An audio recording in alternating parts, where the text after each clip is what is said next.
The Diary of Anne Frank, Part 2. Anne's 14th birthday is celebrated with little gifts from the members of her family in hiding, as she calls them, and she also receives a poem from her father. This was a German tradition, and as Anne's family had originally come from Germany, moving to Holland only after the rise to power of the Nazis in Germany, Anne's father wrote the poem in German. Margot, Anne's sister, translated it brilliantly into Dutch. The Nazis have begun to move quickly. New regulations have been imposed. All civilians are ordered to hand in the radio sets. Listening to stations other than those of the Nazis had been forbidden since the beginning of the war. But the Dutch people, nevertheless, listened to the BBC secretly, drawing encouragement from it, and the little group in the secret annex is reluctantly obliged to forfeit the large set which was in the office downstairs. One of their protectors, however, promises to provide them with another substitute radio, and Anne concludes this entry by saying, "It is really true that as the news from the outside gets worse, so the radio with its miraculous voice helps us to keep up our morale and to say again, chins up, stick it out, better times will come." June 15, 1943. Almost a month passes without an entry in Anne's diary, and then we read that Anne has decided to control her public remarks about the people whom she must be confined with, even if this involves shamming or fraudulent behavior, so that the rain of rebukes dies down to a light summer drizzle. July 11, 1943. Thus, the routine life of the group goes on, and Anne and Margot are even allowed to help a little with the work of the office downstairs, making them feel quite important. Anne mentions again how very important books are to her, as she is shut up in the secret annex and has no other amusements. She then describes in a very detailed entry how she approached her roommate, Mr. Dussel, very politely, after having first discussed the matter with her father. She asked Mr. Dussel if she may use the work table in their room for an extra hour and a half twice a week.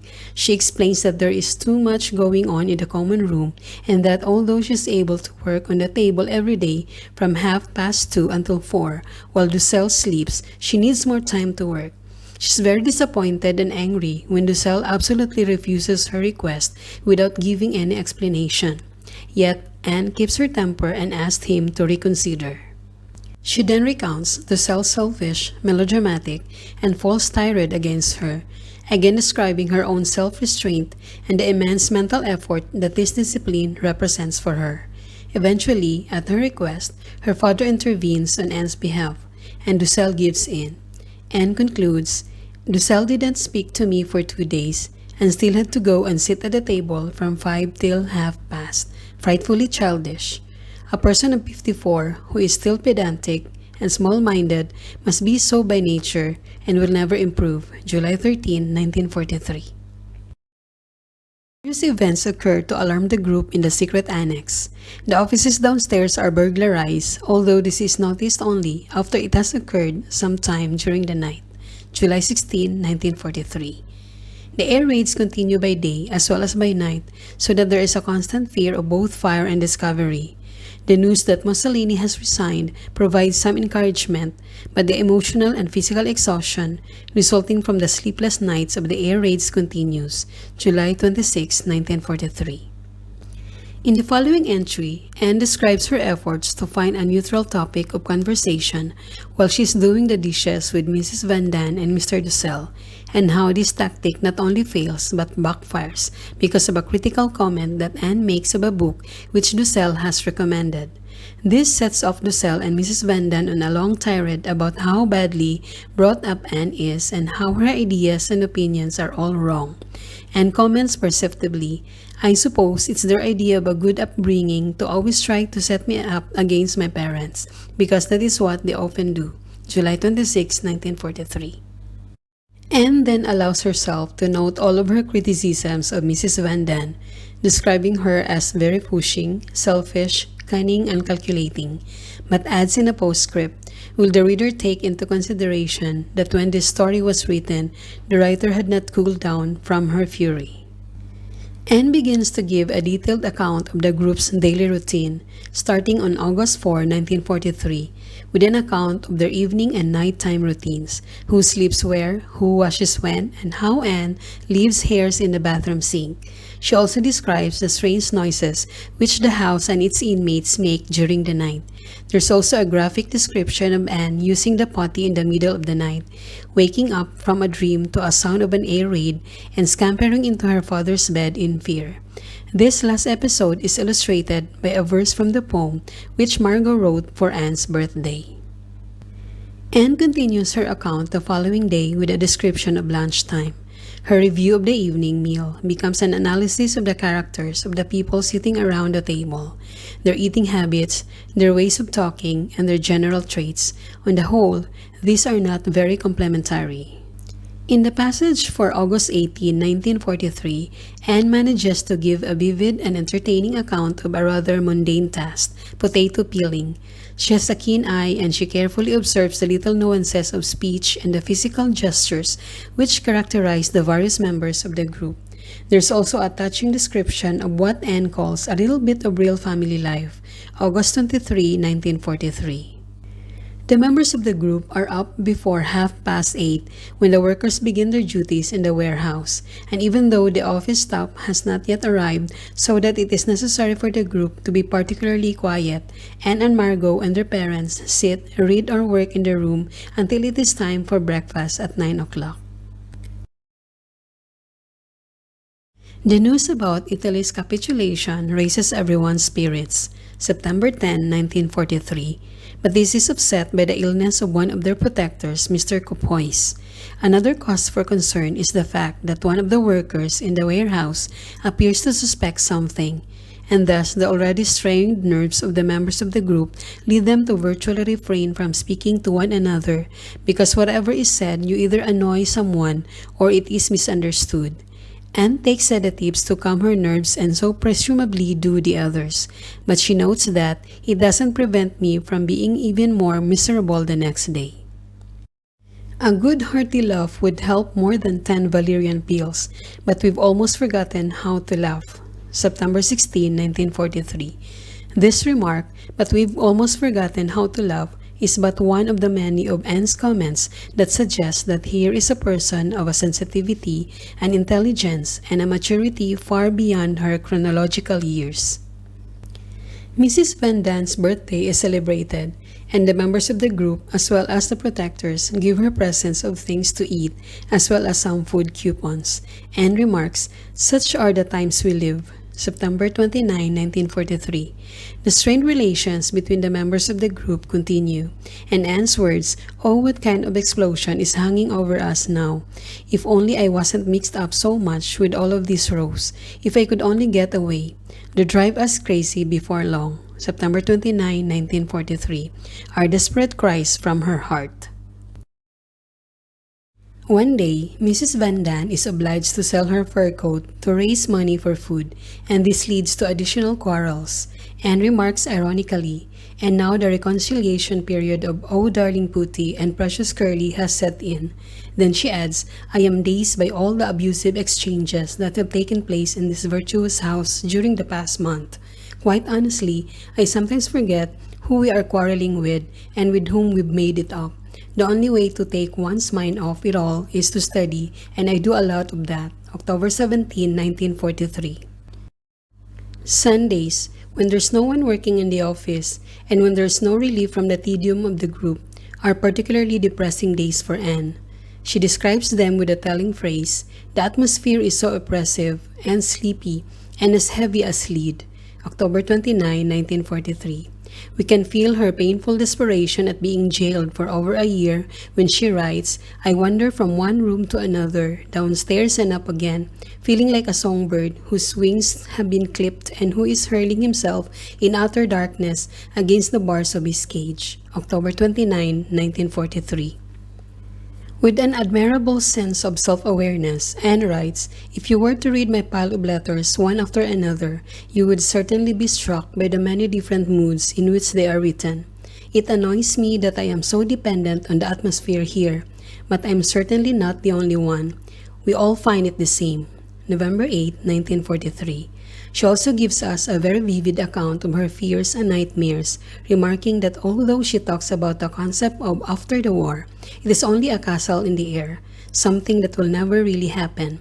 In this, she's being prophetic without even realizing it.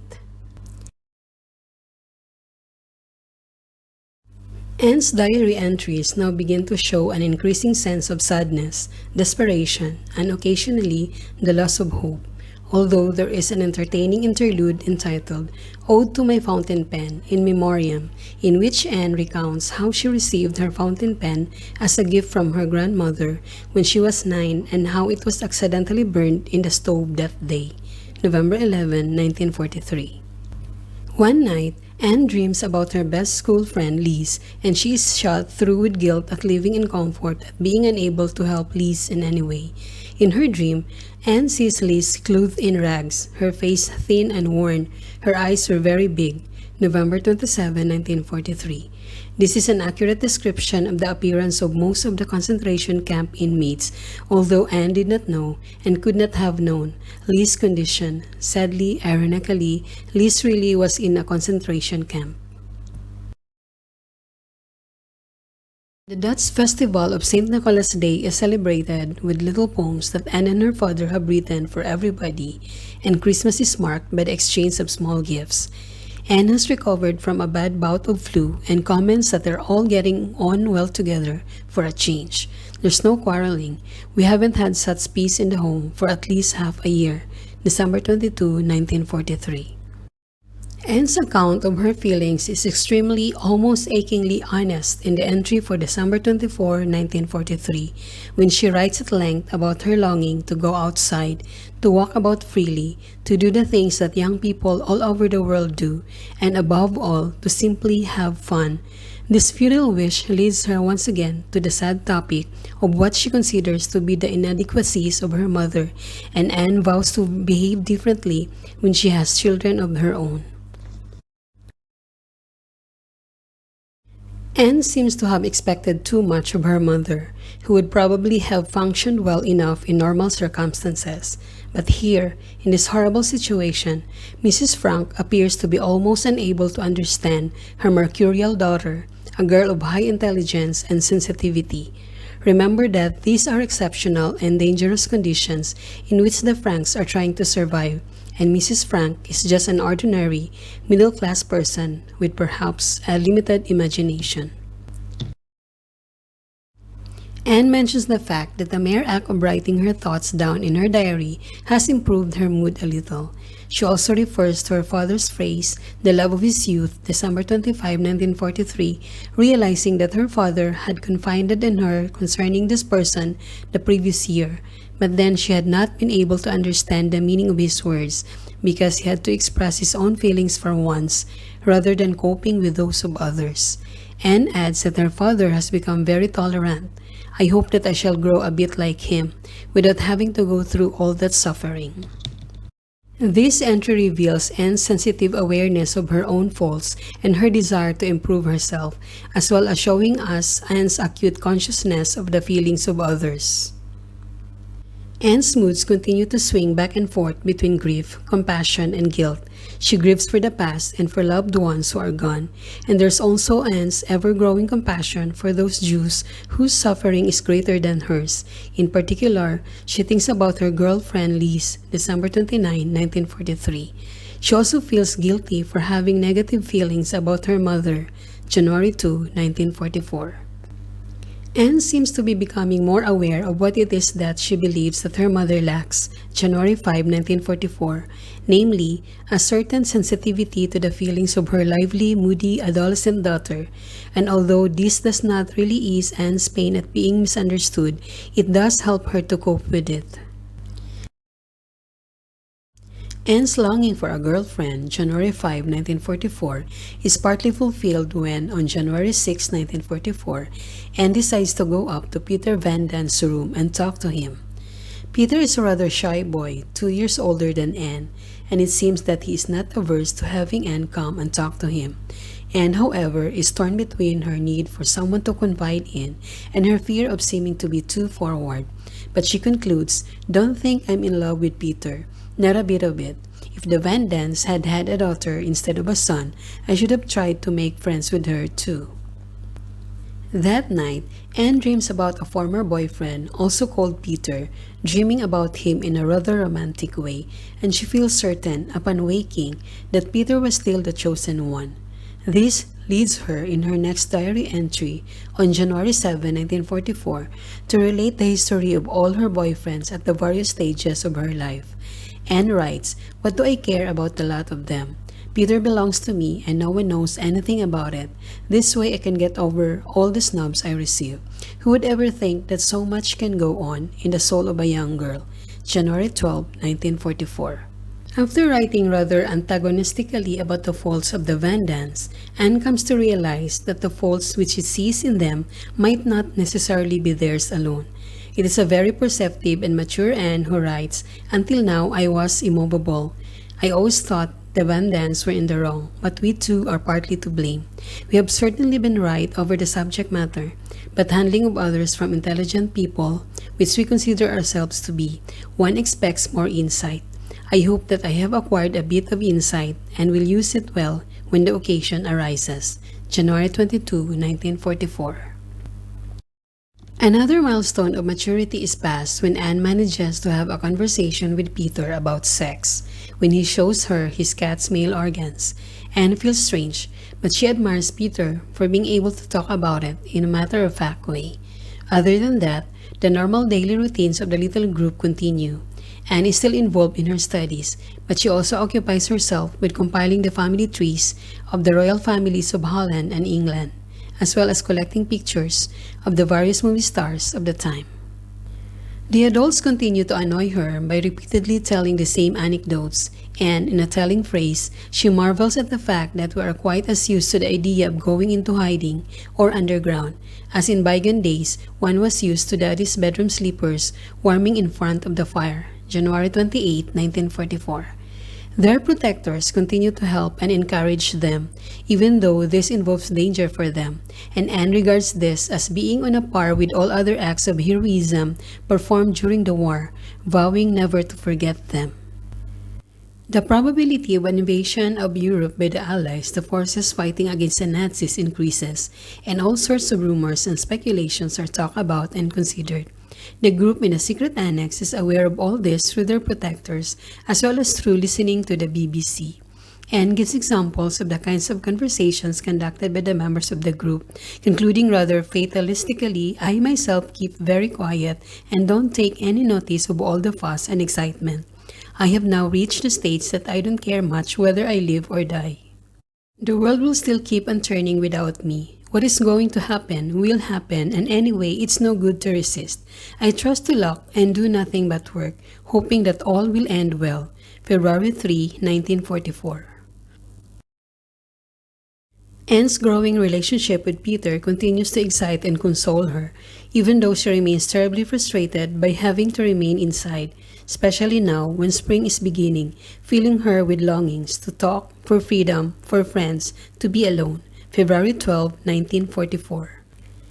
Peter confides in her about his frustration at being unable to express himself clearly, as he claims she does, and even though she feels that this is not justified and that she is equally tongue-tied or unnecessarily verbose, she feels glad because I sense a real feeling of fellowship, such as I can only remember having had with my girlfriends. February 14, 1944. On another occasion, Peter helps Anne find the smallest and sweetest potatoes, and Anne feels that he's looking at her with such a gentle, warm look which made a tender glow within me. I really could see that he wanted to please me, and because he couldn't make a long complimentary speech, he spoke with his eyes. February 16, 1944. Although Anne now feels much happier and is always hoping to see him when she goes upstairs, she still experiences sudden moods of unhappiness when the tears simply roll down her cheeks and she feels uncertain of Peter's affection for her. February 19, 1944. Anne does find some solace, though, in going up to the attic where Peter works and from where she can look up through the skylight at the bare chestnut tree on whose branches little raindrops shine, appearing like silver, and at the seagulls and other birds as they glide on the wind.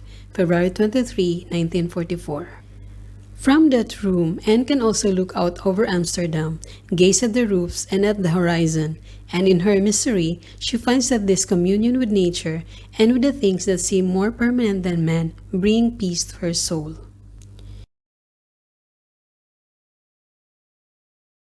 As her concern with Peter increases steadily so that she hardly does anything else but think of Peter, February 27, 1944, Anne realizes that there are a great many similarities between them. Both of them, she feels, have mothers who are inadequate, and both she and Peter wrestle continually with their inner emotions. She notes, however, that whereas her reaction is to be noisy and boisterous, Peter is more likely to sink into silence. In a sad mood, Anne ends this entry for February 28, 1944 with the plaintive cry, "I'm sentimental, I know. I'm desperate and silly. I know that too. Oh, help me." A burglary in the office downstairs alarms the members of the little group again, although fear does not seem to play such a large part in their lives as it did at the beginning of their period of hiding. And in particular, appears to be less fearful about things than she was before, possibly because she has developed a more fatalistic attitude, as her entry for February 3, 1944 shows. Still, though, she continues to resent the fact that grown-ups treat her, Margot, and Peter as children and prevent them from expressing their opinions about such subjects as overcoming depression and feelings of discouragement, which they feel as well equipped as the adults to discuss. Anne finally admits to herself that her feelings for Peter are pretty near to being in love with him. March 3, 1944, and each entry in her diary records another topic of conversation discussed or another meeting between them. Anne realizes that Peter is very shy and she does not want to appear too eager herself, so both of them seem to be hovering on the brink of declaring their love. She writes, "Who will be the first to discover and break through this armor?" And she then adds, "I'm glad after all that the Van Dans have a son and not a daughter. My conquest could never have been so difficult, so beautiful, so good, if I had not happened to hit on someone of the opposite sex." March 6, 1944.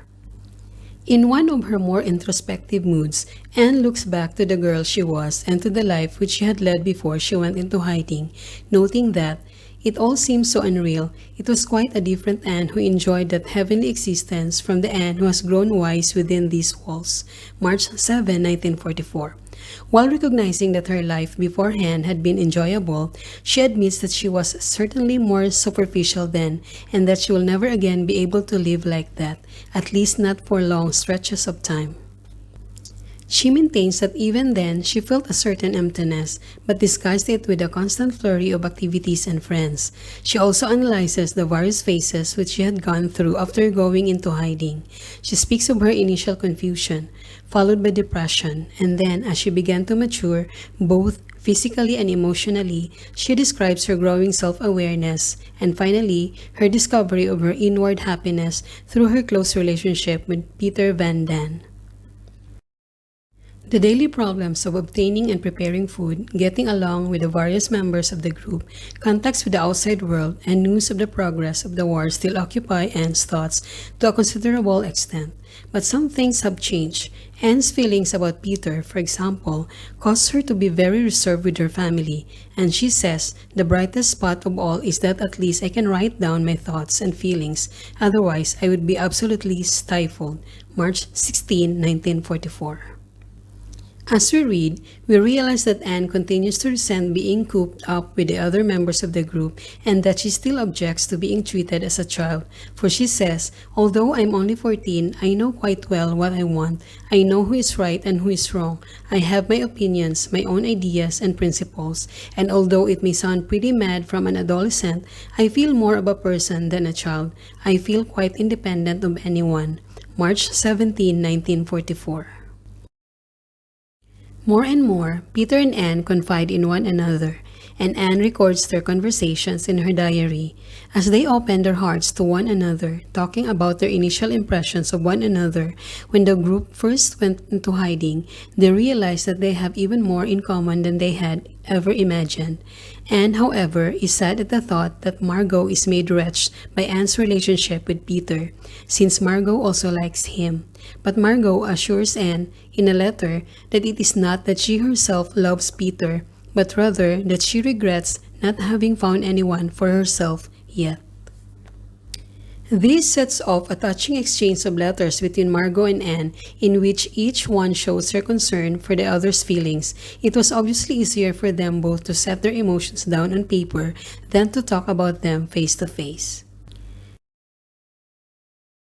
Both Anne and Peter have to take a fair amount of teasing from the adults about the fact that Anne goes up to Peter's room in the evenings, and Anne remarks that we don't take much notice of all this parental chatter. The remarks are so feeble. Have the two sets of parents forgotten their own youth? It seems like it. At least they seem to take us seriously if we make a joke and laugh at us when we are serious. March 23, 1944. In this, she is probably speaking for a great many teenagers who have often felt misunderstood and mistreated by their parents. Although Anne states quite clearly that politics do not interest her, she nevertheless describes her reactions of the various members of the group to the news which they hear over the radio or from their protectors. For example, she depicts one scene as they all sit around the radio, listening to a speech given by Winston Churchill, yet following the speech, the heated arguments that ensue horrify and anger her. March 27, 1944. Anne continues to be more preoccupied with Peter and with the growing closeness between them. She also continues to resent her mother's interference, although she admires her father's restraint at his daughter's obvious interest in Peter. One day, one of the BBC broadcasts contains a suggestion by one of the Dutch leaders in exile that after the war, the diaries and letters of people who have been through the war should be published. This causes quite a stir among the members of the group in hiding, and Anne starts to entertain serious thoughts of publishing her diary at a later stage, remarking that it would seem quite funny 10 years after the war if we Jews were to tell how we lived and what we ate and talk about here. March 29, 1944. This sentence is strangely prophetic, as Anne's diary is, indeed, one of the most vivid documents, and perhaps the best known that has survived from that period, giving us a painfully honest human inside view of what it was like to be Jewish and to be hiding in perpetual fear during the war years. Time and time again, Anne wrestles with depression, struggling to hold back tears when she is with Peter, bravely endeavoring not to sob out loud when she is alone. She tries to reason with herself, and eventually she succeeds, writing, "It was over." April 4, 1944. On the same occasion, she gives us a far more hopeful and more positive account of what she wants her future to be, so that the gloomy entry which began, "For a long time I haven't had any idea of what I was working for anymore. The end of the war is so terribly far away, so unreal, like a fairy tale," becomes more optimistic. I must work so as not to be a fool, to get on, to become a journalist, because that's what I want. I know that I can write. This same entry reveals Anne becoming a more mature young woman, one who is able to appraise herself and her surroundings clearly and also critically. She knows that she is the best judge of her own work, and she also realizes that she wants more from life than being just a homemaker, as her mother is, and as the women of her class generally were. Here too, Anne exhibits an awareness of the position of women, an attitude which is far ahead of her time and her immediate environment. Anne also expresses her desire to go on living after her death, and she thanks God for her ability to write, declaring that it is writing that consoles and encourages her.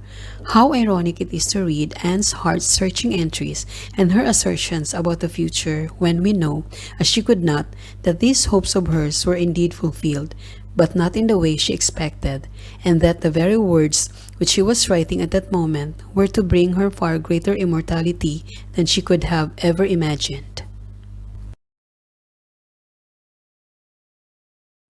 Another attempt by burglars to break into the warehouse downstairs forces the members of the group to cower almost motionless for hours, afraid that they have finally been discovered. Anne gives us a graphic description of their whispered conversation and the various sights, sounds, and smells of these long hours. The incident causes Anne to wonder at their fates as Jews. Again, she states her belief that the suffering which they are undergoing is so that they may emerge stronger. She also affirms her love for the Dutch nation, its people and its language, asserting that she intends to remain in Holland after the war. April 11, 1944.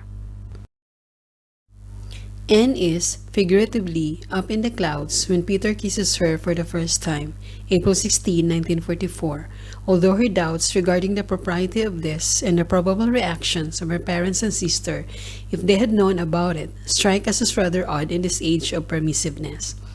Although Peter and Anne would put their arms around one another and later on occasionally kiss, their physical relationship was very innocent, a far different situation from the behavior of many teenagers today.